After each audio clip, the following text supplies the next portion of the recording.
I'm John Franke, theologian residence here at Second Presbyterian Church, and this Lent we are preparing to teach a class on hospitality as Christian witness. And this is one of the most important practices in the life of the church. And I thought it would be great to sit down with our new senior pastor. Well, I don't know if he's still new, but he's been here since June, and just talk a little bit about hospitality with Chris Henry. Again, Chris, you've mentioned since you got here several times, and your first charge of the staff, that hospitality was something that you were really concerned about. And you've mentioned that while you've appreciated, as you've gotten to know the church, the profile in the community, the degree to which we're welcoming, you've also said that you think that we could extend that welcome further, be more welcoming. I'm wondering, what did you mean by that? Well, I can think of several sort of areas of the church's life where that is true. And I think it's important to start by saying hospitality is not sort of an option for people of Christian faith. That part of how we demonstrate our discipleship, part of how we live as followers of Jesus Christ, is that we live hospitably. And that's not just, as I know you're going to study in the weeks ahead, that's not just here within the four walls of Second Presbyterian Church, but we're called to live in a way that invites people into our lives in transformative ways, and it's part of how we share our faith. I think at Second, there are a couple of challenges to that, and one of those is structural, and I mean that in the most literal sense. That the structures on 7700 North Meridian Street are beautiful and stunning, and for me deeply inspiring, and that they can be a challenge or an impediment or an obstacle to deeper engagement in the life of the church, almost because of their inspirational and stunningly beautiful quality. And so I think part of how we exercise hospitality is to share that message with the broader community, that what happens here at Second is for everyone. That the life of this congregation is not in any way limited to any specific small group of already well-connected people. And so part of the reason why I think it's a challenge for us is because we know ourselves to be such a hospitable community. And one of my favorite things that happens around here is when a worshiper comes for the first time and says to me on the way out, and it happens pretty regularly, boy, I didn't realize this was such a warm and welcoming community. And what a gift that once they get here, they experience that. For me, our challenge is for that to be the word on the street, not just the experience of the worshiper here. As you think about that, are there other ways that you wonder if we're as welcoming to new people as we could be? I mean, so yeah, architecture, it looks foreboding. Are there other things that you observe that we might live into more easily since it takes time to change the building? Yeah.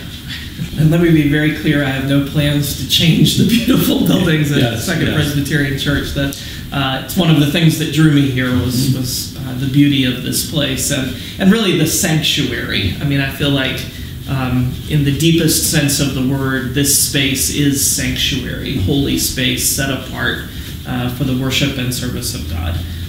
And so I don't foresee us making dramatic changes in that regard. Instead, I think it's more about being able to tell the story of the vibrant community that worships and serves in this place. And so one of my mentors used to say that 50 years ago or 100 years ago, there was one door in and out of church, and that was the Sunday morning worship door.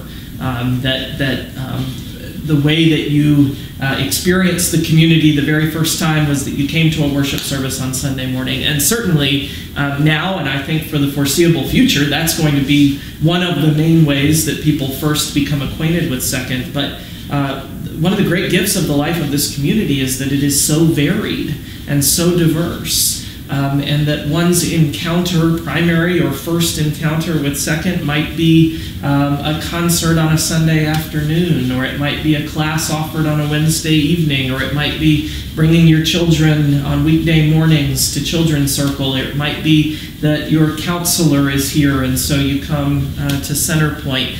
It might be that you come for a summer or fall sale. It might be that you're involved in a community service project that involves Second, and so you know about the church through this wide. There are hundreds of doors into Second in terms of involvement.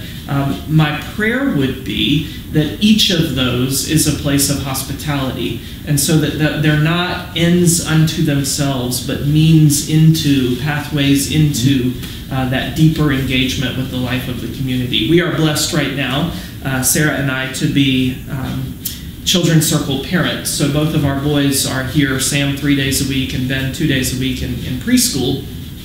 And what I experience on Monday, Wednesday, and Friday morning when I drop our boys off here is a whole nother part of the community that is Second Presbyterian Church. And I see the hospitality of Kara Paul standing at that intersection, greeting every child that comes up. And I know that for her, that is an embodiment of her Christian faith, calling her to hospitality. My prayer is that hospitality would be an invitation into deeper engagement. So hospitality is the beginning of that process. Spiritual growth is the next step of that. So as you've started to know the Indianapolis, the North Indianapolis community in particular, as well as the church, who's not part of our fellowship that you'd like to see here? I say that there are only two types of people. There are members of Second and future members of Second. Right. So my prayer is that every person in this area would consider themselves invited to be a part of the fellowship and the mission and the worship that happens here. My mentor in Atlanta, Joanna Adams, used to say that the most important question in ministry is the question, who is not here yet? Emphasis on the word yet, because that invitation should always be there. So as I look around, I see the invitation to deeper diversity that surrounds us, ways to be invitational of those who live in our neighborhood and in our community who may not look the way we look, or the way the majority of our worshiping community looks. I think that's one of those places where different doors into the life of the congregation might be helpful. That worship may not be the first encounter, but after having gotten to know some members of the congregation through other ways or experienced the ministry of the church in some other ways, worship might flow from that.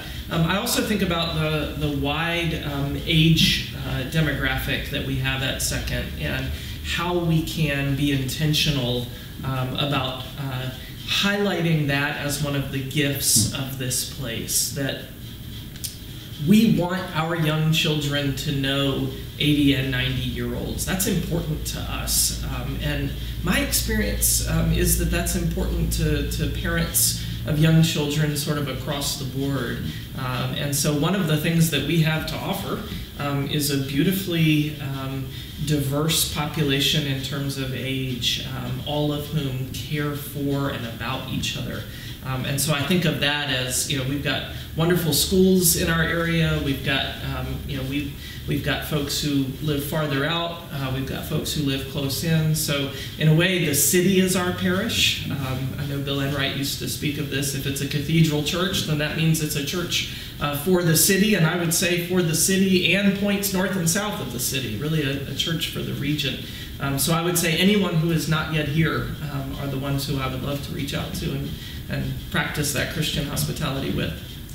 I'm wondering if you mentioned diversity and the diversity of our area. Do you, as you think about being that kind of welcoming community for everyone and all people, what sort of changes, you had a chance to reflect on the kinds of changes that you think might be challenges for this congregation to be more welcoming of even greater diversity than we have here now? I think sometimes simply saying that we are open to or want to experience and welcome greater diversity is the first step. That making an explicit effort at that. I think of opportunities to engage with the broader community that give us that chance as well. We've got this symposium coming up on the music and legacy of Florence Price, and lifting up the voices of those from more diverse backgrounds, both in our community now and those who have come before us, I think is an important part of that. I also think that I think sometimes churches stretch themselves thin in an effort to literally be all things to all people. And what I have seen work more effectively than that is to be really clear about what our strengths are. And I think what we will find is that does draw a diversity of folks as the word gets out. I think that lifting up voices, as our brief statement of faith puts it, voices of peoples long silenced.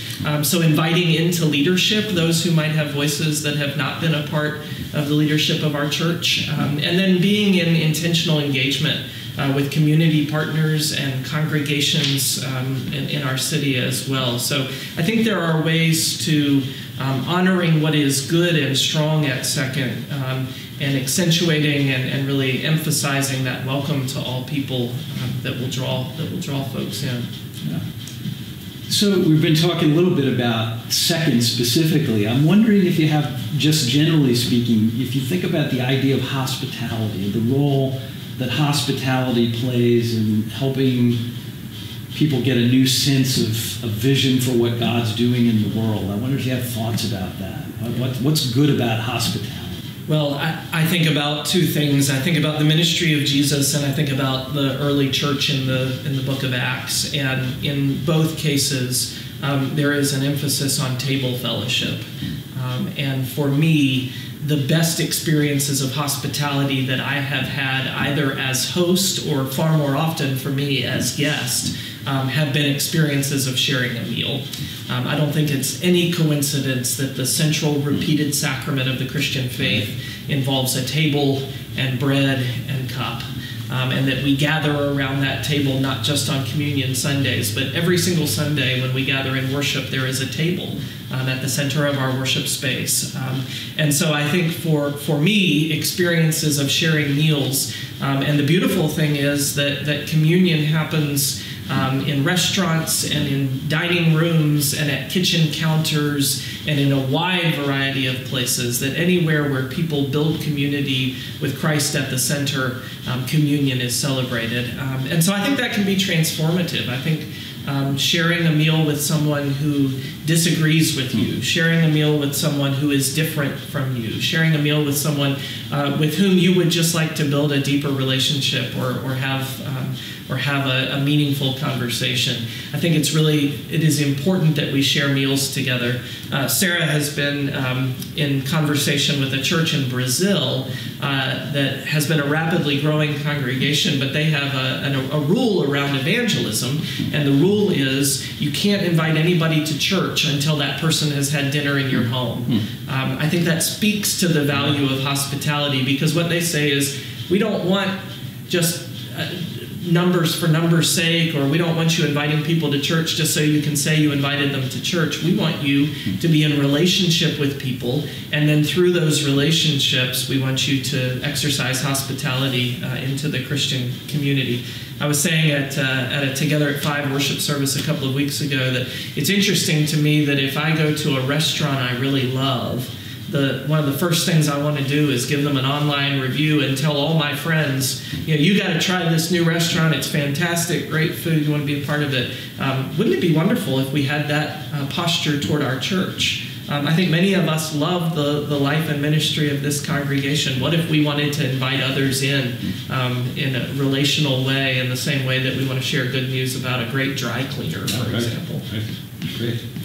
So sometimes we talk about an idea like hospitality, and it's so big, and we think, yeah, we're doing so much, but we could do so much more, and it can seem overwhelming. I wonder if you were going to give one focus challenge to our congregation here, what that might be. If you're going to say, hey, we're going to talk about a lot of great things, but here's something that I'd really like to see us hone in on as a way to start this move to greater hospitality. Yeah, it's a great question, and I do think having some places so that we can start today. I led a series of small group gatherings back in Atlanta with a wonderful resource manual titled "Don't Invite Them to Church," and the idea was we have to start by knowing our neighbors. So I think of that as kind of an interesting first step. We live in a time when many of us do not interact with the people who live the closest to us. And I think, what if we were to just begin by saying, I'm going to build relationships with those closest to me, the parents at my children's school, the people who live in my neighborhood, the folks who go to the same grocery store, the people who work out next to me in the gym, the people who eat next to me in the dining hall, whatever the context might be. What if we started by saying, that is a beloved child of God whom Christ has called me to love. And that is a person whom God has placed in my path, who I can build a relationship with. Now, it could be that they're a person of deep religious faith and they have a different faith community, and that's wonderful. You can share stories about that. But it also may be that they are searching for what a place like Second can provide for them. So I wonder if the first step of hospitality isn't just to know the people who surround you on a daily basis. Right. Well, thanks very much. Chris has given us a lot to think about, and I want us to keep these ideas in our minds as we look forward to Lent and as we move through it together and think about how we can become an even more hospitable community as part of our witness to our faith in Christ.